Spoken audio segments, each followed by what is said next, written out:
আসসালামু আলাইকুম, সবাইকে স্বাগত জানাচ্ছি বিডিভিউজ ইনফোটেনমেন্টে। আপনাদের সঙ্গে আছি আমি শরফি দিবা।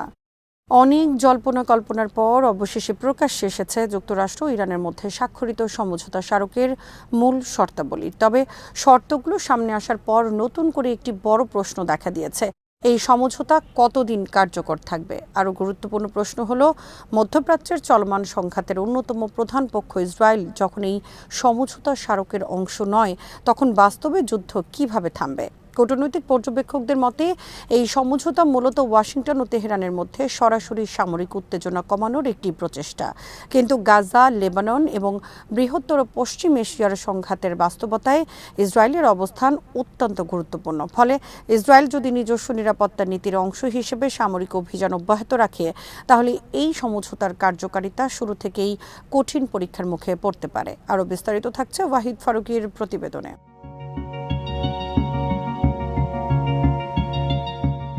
সমঝোতা স্বাক্ষরকে ঘিরেও নানা নাটকীয় ঘটনার খবর সামনে এসেছে। বিভিন্ন সূত্রে দাবি করা হয়েছে, স্বাক্ষর অনুষ্ঠানে অংশ নিতে যাওয়া ইরানি প্রতিনিধি দলকে লক্ষ্য করে হামলার শঙ্কা তৈরি হওয়ায় শেষ মুহূর্তে নিরাপত্তা ব্যবস্থায় বড় ধরনের পরিবর্তন আনা হয়।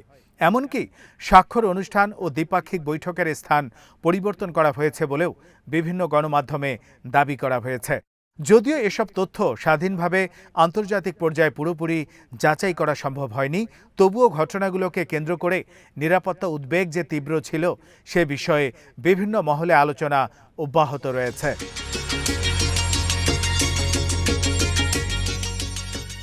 বিশ্লেষকদের মতে, যদি কোনো তৃতীয় পক্ষ এই সমঝোতাকে নিজেদের কৌশলগত স্বার্থের বিরুদ্ধে মনে করে, তাহলে ভবিষ্যতে চুক্তি ভণ্ডুল করার জন্য বিভিন্ন ধরনের সামরিক বা রাজনৈতিক উস্কানির শঙ্কা উড়িয়ে দেয়া যায় না। মধ্যপ্রাচ্যের ইতিহাসে এমন বহু উদাহরণ রয়েছে যেখানে শান্তি উদ্যোগ শুরু হওয়ার পরও সীমিত পরিসরের হামলা বা উত্তেজনা সৃষ্টি করে আলোচনার পরিবেশ নষ্ট করা হয়েছে। এদিকে ইসরায়েলের অভ্যন্তরীণ রাজনীতিও নতুন করে আলোচনায় এসেছে। দেশটির বিভিন্ন রাজনৈতিক নেতা দীর্ঘদিন ধরেই ইরানের বিরুদ্ধে কঠোর অবস্থানের পক্ষে কথা বলে আসছেন। পর্যবেক্ষকদের মতে, ভবিষ্যতে সরকার পরিবর্তন হলে নতুন নেতৃত্ব আরও আক্রমণাত্মক নীতি গ্রহণ করতে পারে, এমন আশঙ্কাও উড়িয়ে দেয়া যাচ্ছে না। যদিও রাজনৈতিক বক্তব্য ও বাস্তব সামরিক সিদ্ধান্তের মধ্যে পার্থক্য থাকে, তবুও এসব বক্তব্য আঞ্চলিক উত্তেজনা আরও বাড়িয়ে দিতে পারে বলে মনে করছেন আন্তর্জাতিক সম্পর্ক বিশ্লেষকরা।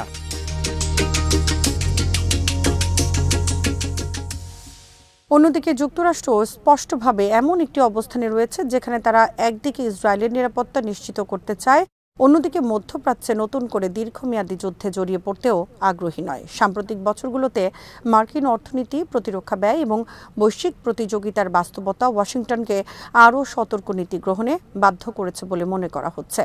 সামরিক বিশ্লেষকদের মতে, ইসরায়েল ও ইরানের মধ্যে সরাসরি সংঘাতের ক্ষেত্রেও উভয় পক্ষের সক্ষমতার ধরন ভিন্ন।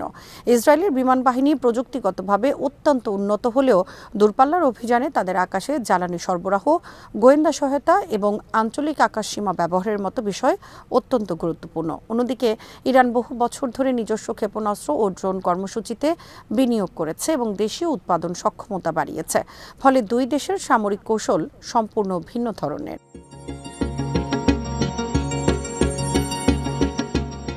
তবে সামরিক বিশেষজ্ঞরা মনে করেন, আধুনিক যুদ্ধ কেবল ক্ষেপণাস্ত্র বা যুদ্ধ বিমানের ওপর নির্ভর করে না। দীর্ঘমেয়াদে সংঘাত পরিচালনার জন্য অর্থনীতি, শিল্প উৎপাদন, সরবরাহ ব্যবস্থা, আন্তর্জাতিক সমর্থন এবং অভ্যন্তরীণ রাজনৈতিক স্থিতিশীলতাও সমানভাবে গুরুত্বপূর্ণ। এই দিক থেকে উভয় পক্ষই দীর্ঘ যুদ্ধ চালিয়ে গেলে উল্লেখযোগ্য চাপের মুখে পড়তে পারে। গাজা ও দক্ষিণ লেবাননের পরিস্থিতিও এই সমঝোতার ভবিষ্যৎ নির্ধারণে গুরুত্বপূর্ণ ভূমিকা রাখবে। যদি সেখানে সংঘর্ষ অব্যাহত থাকে, তাহলে আঞ্চলিক উত্তেজনা কমানো কঠিন হবে। বিশেষ করে সীমান্তবর্তী এলাকার ছোট্ট আকারের সংঘর্ষ বড় ধরনের সামরিক প্রতিক্রিয়ায় রূপ নিতে পারে, যা পুরো অঞ্চলের স্থিতিশীলতাকে আবারও হুমকির মুখে ফেলতে পারে।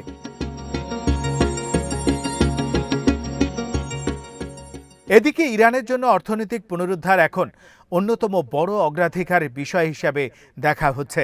দীর্ঘদিনের নিষেধাজ্ঞা, যুদ্ধজনিত ক্ষয়ক্ষতি এবং আন্তর্জাতিক আর্থিক সীমাবদ্ধতার কারণে দেশটির অর্থনীতি ব্যাপক চাপের মধ্যে রয়েছে।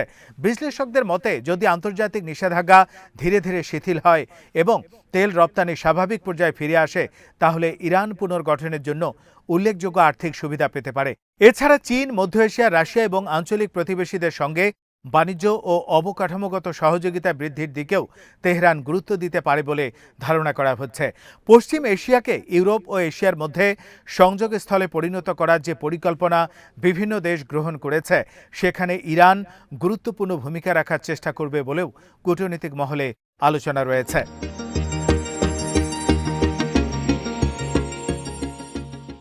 অন্যদিকে ইসরায়েলের সামনেও নতুন বাস্তবতা তৈরি হতে পারে। যদি যুক্তরাষ্ট্র সরাসরি সামরিক সম্পৃক্ততা সীমিত রাখে এবং ইউরোপীয় দেশগুলো উত্তেজনা বৃদ্ধির পরিবর্তে কূটনৈতিক সমাধানের উপর জোর দেয়, তাহলে ইসরায়েলকে ভবিষ্যতে অনেক ক্ষেত্রে এককভাবে কৌশলগত সিদ্ধান্ত নিতে হতে পারে। যদিও যুক্তরাষ্ট্র ইসরায়েল নিরাপত্তা সম্পর্ক এখনও অত্যন্ত শক্তিশালী, তবুও মধ্যপ্রাচ্যের সাম্প্রতিক পরিবর্তিত ভূরাজনৈতিক বাস্তবতা উভয় পক্ষকেই নতুন করে হিসাব নিকাশ করতে বাধ্য করছে।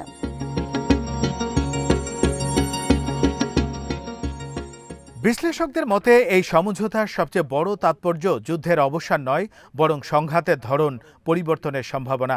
যুক্তরাষ্ট্র ও ইরানের মধ্যে সরাসরি সামরিক সংঘর্ষের ঝুঁকি কমলেও প্রক্সি সংঘাত, সীমিত সামরিক অভিযান, সাইবার হামলা, গোয়েন্দা তৎপরতা এবং রাজনৈতিক প্রতিদ্বন্দ্বিতা অব্যাহত থাকতে পারে।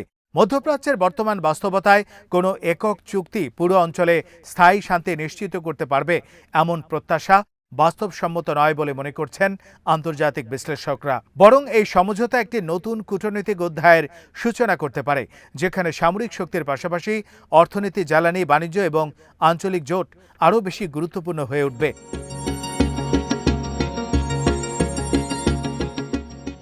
সব মিলিয়ে সমঝোতা স্মারককে ঘিরে যেমন আশাবাদের পরিবেশ তৈরি হয়েছে, তেমনি রয়েছে অনিশ্চয়তার বড় ছায়াও। ইসরায়েলের অবস্থান, গাজা ও লেবাননের পরিস্থিতি, যুক্তরাষ্ট্রের ভবিষ্যৎ নীতি, ইরানের অর্থনৈতিক পুনর্গঠন এবং আঞ্চলিক শক্তিগুলোর পারস্পরিক সম্পর্ক সবকিছুই নির্ধারণ করবে এই সমঝোতা সাময়িক বিরতি হিসাবে ইতিহাসে স্থান পাবে, নাকি এটি মধ্যপ্রাচ্যে নতুন রাজনৈতিক ও নিরাপত্তা বাস্তবতার ভিত্তি হয়ে উঠবে।